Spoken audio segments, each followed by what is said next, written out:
Што беше она епизода после Веспрен со Алсат? Не, таа беше дури кога се врати вториот пат во Загреб. Кога се врати вториот пат во Загреб и во Загреб, сепак Загреб е Балкан, Хрватска е Балкан. Ние знаеме да се кажеме европјани, и ние, и србите, и хрватите, па дури и словенците, меѓутоа само се кажуваме, а сепак сме Балкан. Сепак сме Балкан и стално кажувам, значи. Почнува добро, се прави еуфорија и стигнува таа некоја финансиска криза, како што се случува кај нас. И Загреб беше приморан поради пак втора финансиска криза да ме продаде како играч и во друг клуб, каде што ја заминав после во Шпанија, во Сиудад Реал. Меѓутоа, пред да ме продаде во Сиудад Реал, да искористи можноста во текот на сезоната, игра тие арапски купови некои што ги организира. Катар беше во експанзија пред почеток на организација на светско првенство, нели организира 2015 година, и тогаш они не прашуваа за услови за пари. Едноставно Загреб имаше добри играчи, и мене и Балич, Ивано Балич, игравме со Ивано тогаш заедно. Имаме не понудија, овие катарците прифатија, ние отидовме таму на 10-12 дена како позајмени играчи од Загреб да одиграме за нивниот клуб Алсат. Меѓутоа, ние поминавме добро, имавме финансиска добивка, меѓутоа клубот наш Загреб помина уште подобро, затоа што пушти два врвни играчи како Ивано Балич и Кирил Лазаров, и таму тренер ни беше... Финансиски се спаси. Се спаси финансиски, и таму тренер ни беше Веселин Војовиќ.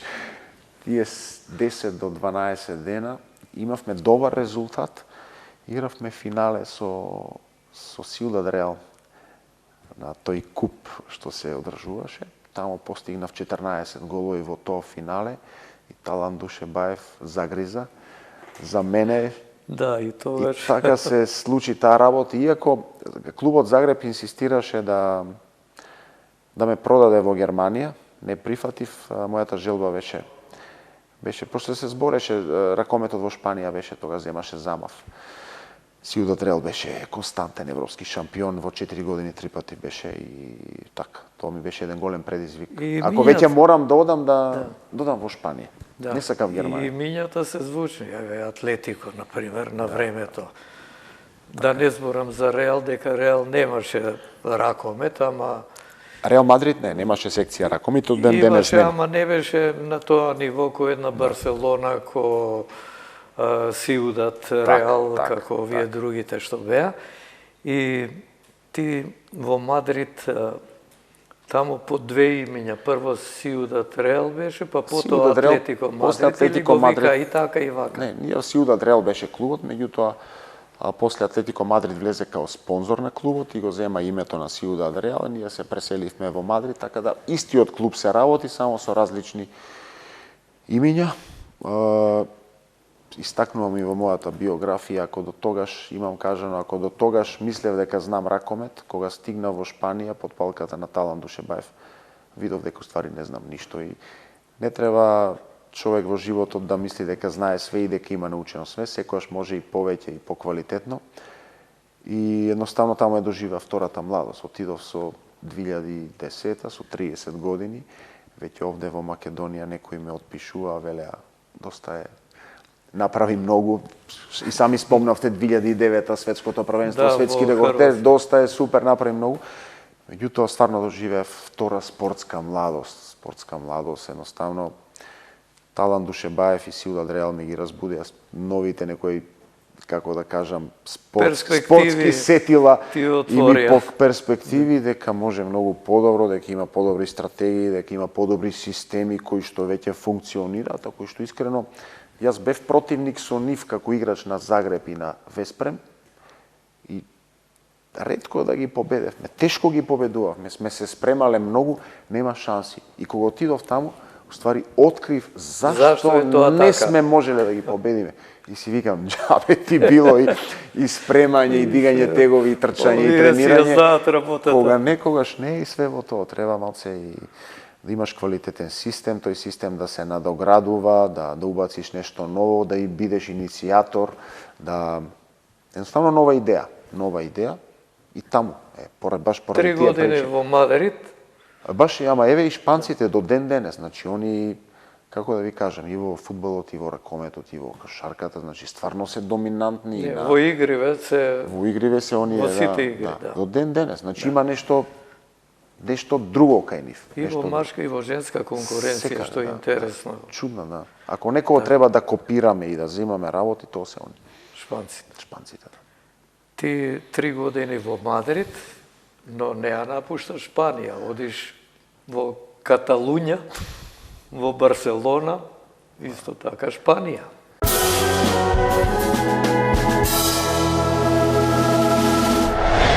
Јас сум од дете навивач на Барселона, не знам, Барселона за мене било секојаш најдобриот. Со фудбалов малку заглавија сега. Сега заглавија малце.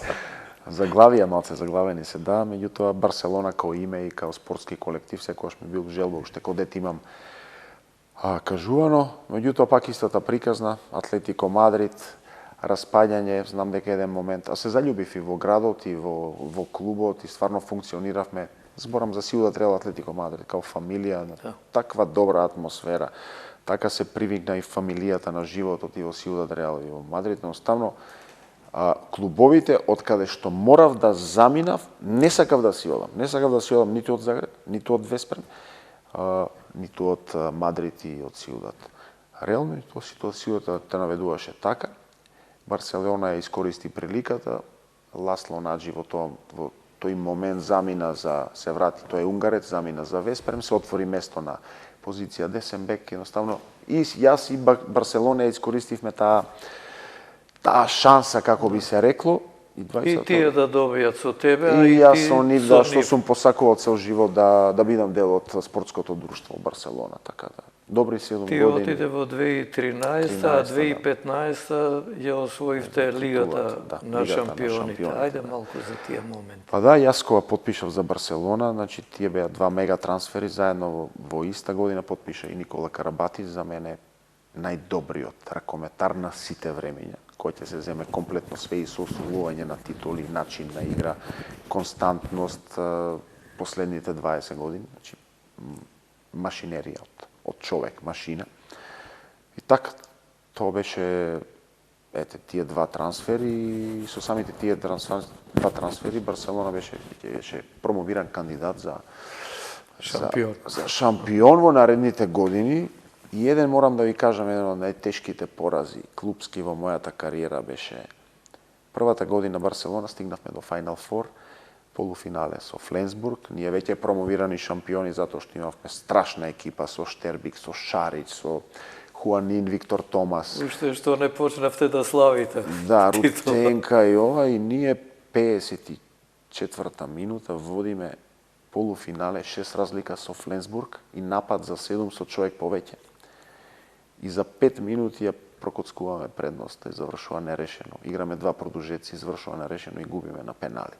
Еден од најтешките порази, она веќе виден шампион. Да. Значи стварно бевме доминантни во текот на сезоната и тоа беше, ми се сруши светот, си реков дали ова можно, но за среќа веќе наредната година со уште поголема трезвеност, како да кажам, и дувавме и на ладно, мислевме дека е женско, издоминиравме и освоивме таа Лига на шампиони 2015 година. Меѓутоа, имам доста прилики во кариерата каде што сум бил блиско, доста финалиња на Лига шампиони, каде што сум бил блиско. Како беше со кој освоивте титулата 2015? Доминантно, тоа беше доминантно финали. Ние во полуфиналето го добивме Киелце 6-7 разлика и во финалето Веспрем 5 разлика, мислам. Немаше никаква опасност, значи не ни бе. Така беше и 2014, што ми е жал. Веспрем се ти се врти околу тебе и таму играш и против нив. Да. Меѓутоа бевме стварно доминантни таа комплетна сезона, а меѓутоа мислам дека имавме и најдобра екипа во Европа, Dream Team. Барселона инаку константно нема што тука во ракометот, во самиот врв. Рече си редовен учесник во Final Four. Сега ја гледам фатија некој ред, мислам дека сите се трудат, сите ствараат, сите инвестираат. Меѓутоа бев и од самото друштво Барселона. Едноставно луѓето кои работат таму во ракометот знаат да направат квалитетна селекција, знаат да изберат, да селектираат добар играч за да го склопат мозаикот. Гледам се трудат многу по Европа и германци и французи, меѓутоа не е само да имаш финанси, да имаш средства, да имаш пари, треба да знаеш да го склопиш мозаикот. Селекцијата секогаш е битна и треба да знаеш да го правиш. По Барселона го направи своето, ја освоивте Европа, победници во купот, потоа во кралскиот куп, таму Асобал има повеќе купови каде што доминираше и после тоа решаваш да одиш во Франција, во Нант.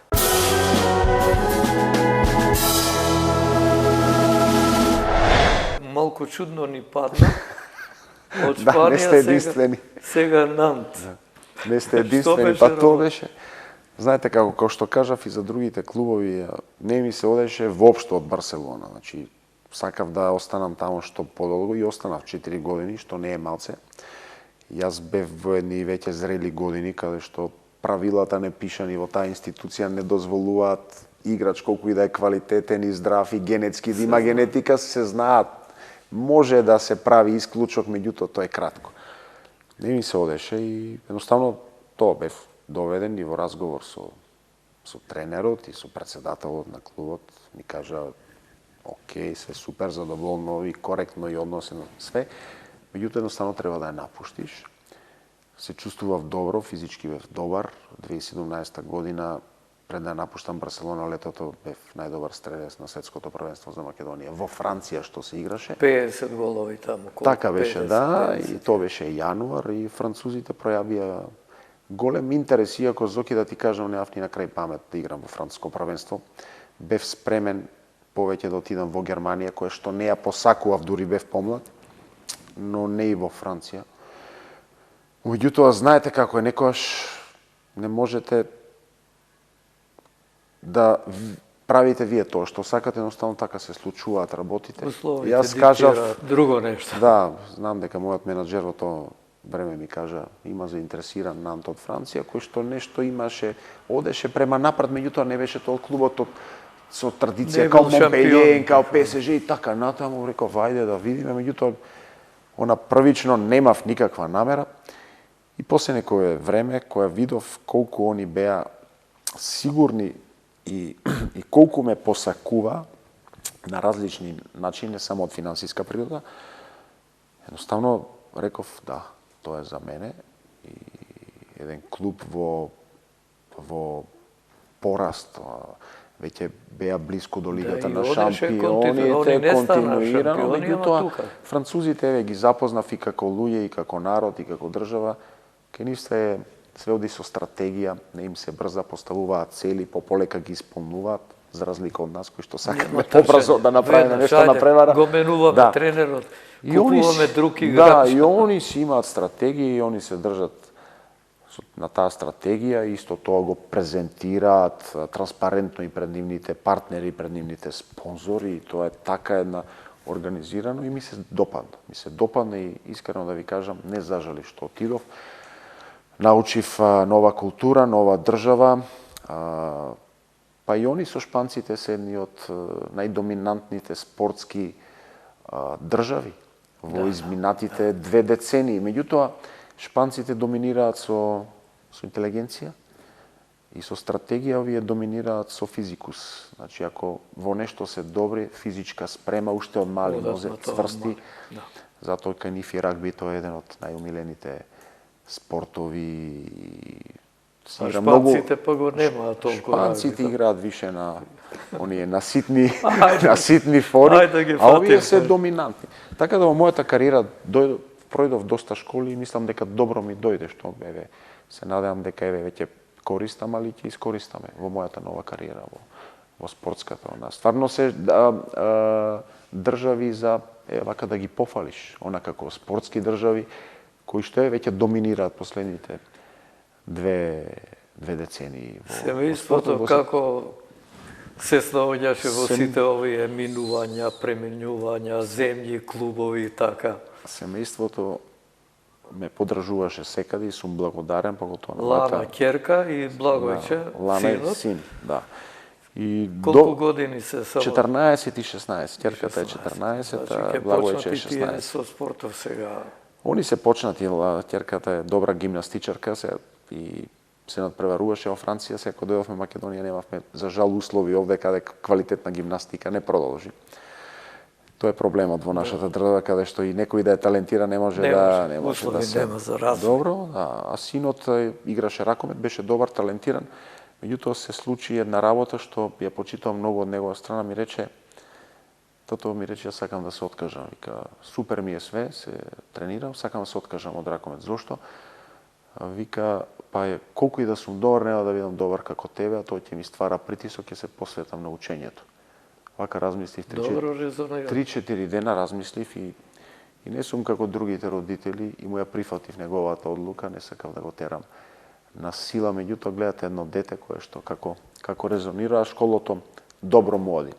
За разлика кај нас има родители кои што и со право очекуваат, али има и многу што се нереални и што ги тераат на сила. Еве ја ќе бидам еден друг пример каде што ќе покажам дека не мора на сила. Значи нешто што треба да се случи, ќе се случи, ама тоа да биде на еден природен начин.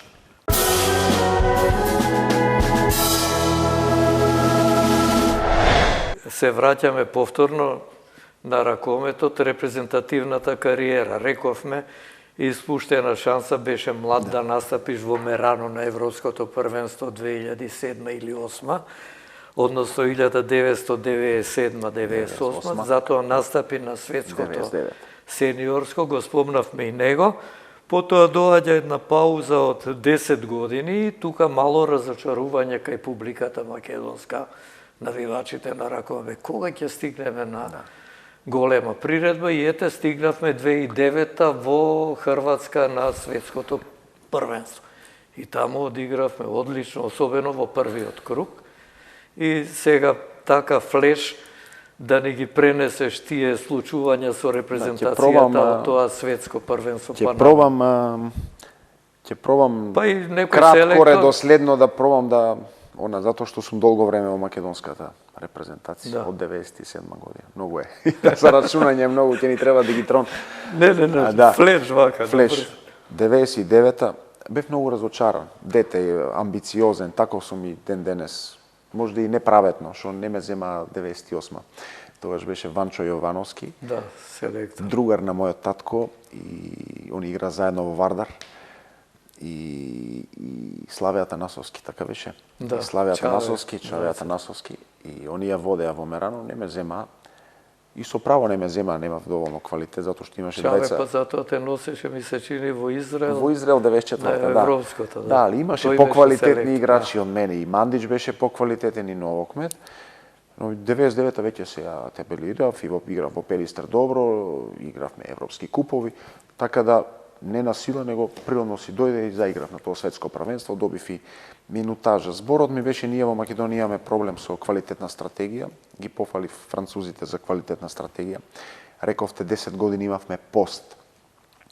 После тоа светско првенство во Египет се разочараа многу играчи, затоа знаете како е кај нас. Имат големи очекувања, нереални, и генерацијата на Пепи Манасков толку беше на нашки кажано искритизирана или како што викаат нашите испљукана после тоа светско првенство, така да што ги доведе да голем број на играчи од тој калибар како Пепи Манасков, Томче Петрески, покоен Боро Чурлески, Драган Маринковиќ, имаше таму многу добри играчи, да ги доведе да речат, па ние веќе не играме за Македонија. Они беа во некоја зрелост играчка, зрели години, меѓутоа не значи да се откажеш, кога си квалитетен. И јас играв до 42 години, меѓутоа бев додадена вредност и во клубот и во репрезентацијата. Најлесно е да се откажеш. Они се откажа, не ги кривам нив, меѓутоа и федерацијата дозволи да едни такви квалитетни играчи се откажеш. И кој ќе се откаже, ние направивме една промена на генерација преку ноќ. И тука настана тој пост, таа дупка од 8-9 години. Значи се работи за стратегија, не е недостаток на квалитет. И ние почнавме од 2000-та, мојата генерација, нешто постари, нешто помали. Меѓутоа, толку беше тешко да се вратиш на тие големи надпреварувања, ние изгубивме 8-9 години. 8-9 години. Со едно малце трезвеност, со едно малце, како да кажам, разбирање помеѓу нас, помеѓу луѓето што работеа во ракометот во тоа време, мислам дека немаше да се деси тој пост, имаше една, еве како што сега правиме, една смена на генерации, меѓутоа природна. Ако некој е добар и е во подминати години, зошто да не го искористиме? Ние сега го искористивме Филип Миркулос, го искористивме Столе Стоилов и не доведовме да не се пласираме. Се пласиравме и во Унгарија 2022 и сега на светско правенство 2023 и на 2024 сме веќе скоро па пласирани. Да. Така да таа грешка, еве да кажам, еден од иницијаторите бев и јас, да не ја направиме што ја направиме, затоа што мислам дека на македонскиот љубител на спорт и на ракомет му е битно да една национална селекција без разлика од кој спорт е секој јануар пред малите екрани, така се стекнуваат нови идоли, значи децата гледајќи ги тие големи збиднувања пред телевизор си наоѓаат нови своји идоли. Сега играме во јануар светско правенство, новите генерации ќе си најдат нови идоли во нашите, како што имаат во мене, како што имаат во Пепи, да не ги набројам во сите наши овие квалитетни спортисти, не само од ракометот и така. Имавме 10 годишен пост. Ама затоа тогаш постигнавте два добри резултата, 2009 на светското првенство Хрватска и 2012 петто место на европското првенство во Србија. Ми се чини Словенија ја победивме тогаш во борба за петтото место. И тоа беа резултати кои ја загреја нацијата и ракометот стана ние не само што се пласиравме на пето место, ние со тоа пето место обезбедивме квалификации за Олимписки игри. Ние бевме на сега тоа ти е големата болка. Тоа ти е големата болка на вистина на првите квалификации во Гетеборг. Можевме да победиме. Два пати бевме во квалификации, да се дојде до олимписки квалификации, треба да поседуваш огромен квалитет. Ние бевме, мојата генерација, бевме два пати на чекор до Олимписки игри. Еднаш 2012 Лондон и 2016 година Рио де Жанеиро, така беше. И не успеавме, и таму и ваму бевме близко, по големи шанси можеби, ако ги гледаме противниците, имавме 2016, каде што Чиле го добивме, само требаше да го добиеме Тунис во тој прв надпревар. А Тунис до тогаш секогаш го добиваме. Кога сме го добивале на тој најважен надпревар, не го добивме. Тоа ми е неостварена цел. Добро, сега како селектор се надевам дека како селектор. Да, се надевам како селектор и со Македонија ќе оствариме, иако е нереално и многу тешко, меѓутоа никогаш не се знае. Никогаш не се знае во животот. Париз ми е предизвик. 2024 веќе почнува, не е реално. Направивме комплетна смена на генерации, меѓутоа ќе видиме, знаете како е, спортот е непредвидив. Имаш јаки момчиња, ги гледаме. И Вардар никој не веруваше дека ќе стане европски шампион. Па стана европски шампион. Треба да веруваме во чуда. Од овие првенства, добро, го спомнавме шампионатот светски во Хрватска, европското во Србија со петто место, неуспесите во квалификациите два пати, тие... Па не, тоа само по себе е успех да играте квалификации, меѓутоа е штета да веќе кога си стигнал таму да не одиш на Олимпијада.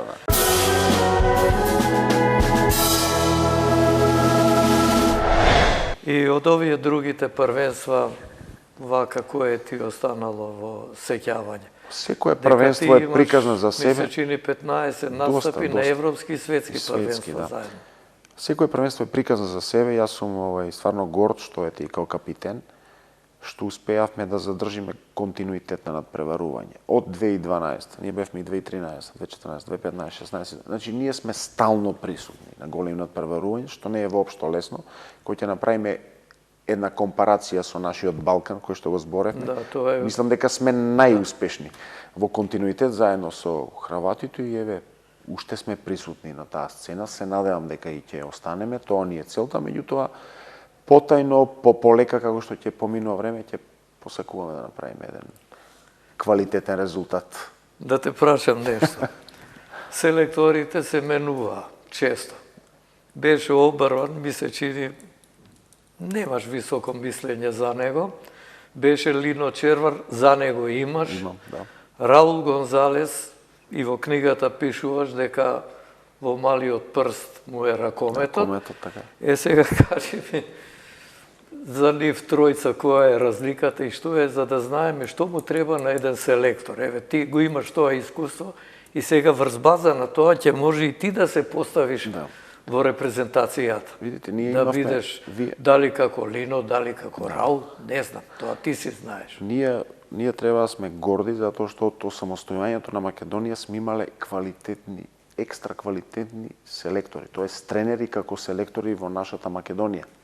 Значи тука беа и Тута Живковиќ беше и Драган Џукиќ беше и Ивица Обарван и Лино Червар. Значи сме имале стварно квалитетни и странци сме имале. Па затоа те прашав за селектори, Зоки, значи селектор за да успее со својата репрезентација треба да сака да биде селектор на таа држава или на својата држава. Во мојот пример треба да ја посакува, треба да ја сака државата, треба да ги сака играчите, треба да кој ќе изгуби да го почувствува поразот и кој ќе победи да ја почувствува победата. Не велам дека странските селектори не го правеле тоа. Меѓутоа, знаете како е, ако дојде, јас ги почитувам и треба, јас сум за странци. Значи, тие допринеле, кој што ја Лино го рачунам како наш македонец, он доста време проведе овде во Металург и даде за македонскиот ракомет. Меѓутоа, знаете како, да водите некоја репрезентација, значи треба да го познаваш менталитетот, треба да ја сакаш државата, треба да ги сакаш играчите. Мислам дека тука не недосташуваше тој клик, затоа што ако сте селектор на било која репрезентација, во вашето CV стои селектор. И ако кој ќе го читат вашите нови газди, вашето CV, ако се одлучат да ве ова, тој беше селектор там, во Македонија, али ние на ракометна мапа не сме било кој као Македонија. А многу селектори поминавме, значи епизодна улога, тука сме. Тој бил селектор на Македонија. Така да мислам дека доста голем дел, не сите, со честни исклучоци, а прифаќале да биделе селектори баш ради ова работа, не дека не се труделе, напротив, кој не му е драго да направи голем резултат, тогаш и неговото име ќе биде уште поголемо. Меѓутоа, селектор е специфично и мислам дека кој ќе се бира, не само во ракометот и во други национални селекции, јас зборам за Македонија, треба да се биде предпазлив, за да можеме да одиме напред и да постигнеме. Лино го почитува многу. Значи, као селектор, он има многу поголеми успеси како селектор, него како клубски тренер. Хемијата, значи, селекторство, знаете како, имате 3 дена и ви доаѓа противник Португалија или Шпанија и ти треба да ја победиш во 3 дена. Значи, време за тренинг немаш, треба да ја знаеш ситуацијата на играчите, да поставиш некоја си мала стратегија, да знаеш кој играш. Ето, Лино беше махер за тоа и направи 9 медали освои со Хрватска, клубски не толку, значи работа на дневна база 365 дена.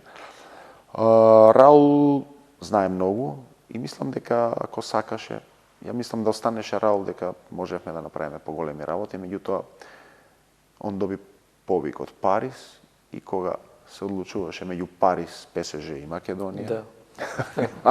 Нема, и така, чудно, и кој да добиеше повик од нашите бивши селектори, ваков, компариран ваков, значи немаше да ја одбере Македонија. Да, мислам дека ме разбравте што сакал да ви кажам. Не само јас, сите. Да, сите, да.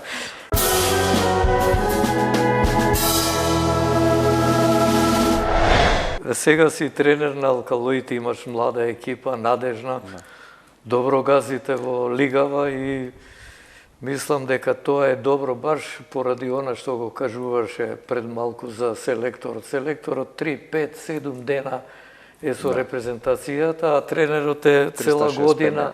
Да, со екипата и тоа е исто многу битно за одржување на кондицијски континуитет како тренер, би рекол. Тренер, да, секако. Тренерот треба пракса исто, не е само поставување. И перспективава сега каде е на Алкалоите и македонската репрезентација веќе знаеме, не очекуваат 3 настапи на третиот, тука сме пред вратата. Така е. светското, овие два сигурни, докаде сме со квалитетот, и тука блиц ке ни кажеш и така е. Го го прифатив и овој предизвик, ми се свиѓа овој концепт на ракометниот клуб, ново формираниот Алкалоид. Мислам дека на Македонија и се потребни повеќе вакви концепти, не само во ракометот, него и во сите други спортови. Ние брзаме за резултат, меѓутоа не сме стрпливи да изградиме. Ние за да, како Македонија, не сме многу финански моќни да купуваме, ниту играчи, ниту па да натурализираме. Да создаваме, наши. А не ни се ни работи, многу мрзливи сме и не ни создаваме. Во изминатиот период ние немаме создадено играч, последните играчи се создадени од, пак ќе го спомнам, Лино Червар со Металург, тоа се Талевски, Филип Кузмановски, Мартин Томовски, што се сега Сега. Значи, тогаш кога Лино работеше и кога Металург беше добар, и беше, ајде така да кажам, пола-пола македонско-странски концепт, меѓутоа тогаш се создадени последните. И ние, ако немаме концепти од типот на бивши Металург, на сегашен Алкалоид, јас се надевам дека ќе се родат уште неколку такви, ние никош ќе немаме квалитетна репрезентација. Овој концепт е таков, македонски играчи, млади играчи, потенцијални, талентирани, треба време, имаме добри услови, работиме, а дечките се развиваат. Првично не беше добро прифатен, меѓутоа кај нас во Македонија, знаете, ако не е добро, зашто не е добро, ако е премногу добро, се ствара љубомора, ако тргнеме да бараме средина, ќе изгубиме глава. И така, меѓутоа, јас и луѓето од клубот, ја знаеме како треба да се... Јас ја знам работата, имам подршка. Ние работиме за доброто на Македонија. Македонски концепт, македонски играчи имаме, млади, грешки правиме, не велам, и ќе правиме, меѓутоа, мислам дека веќе пополека ствараме, веќе за година и нешто, дека ствараме некој препознатлив бренд, македонски бренд, кој што и во иднина ќе инсистираме да дојде до ситуација да се земе еден или два квалитетни странци, меѓутоа 70-80% да бидат наши македонци, и така ако размислуваат и другите клубови и работат квалитетно, со квалитетен тренажен процес, ние ќе имаме добра национална селекција и кој ќе седнеме пред телевизор во јануар месец, да уживаме, да се радуваме, да тагуваме, меѓутоа да има душа, да знаеме дека сме блиску. Добро, па еве полека дојде и крајот на оваа емисија. Прва од четвртата етапа на Македонски спортски легенди со тебе.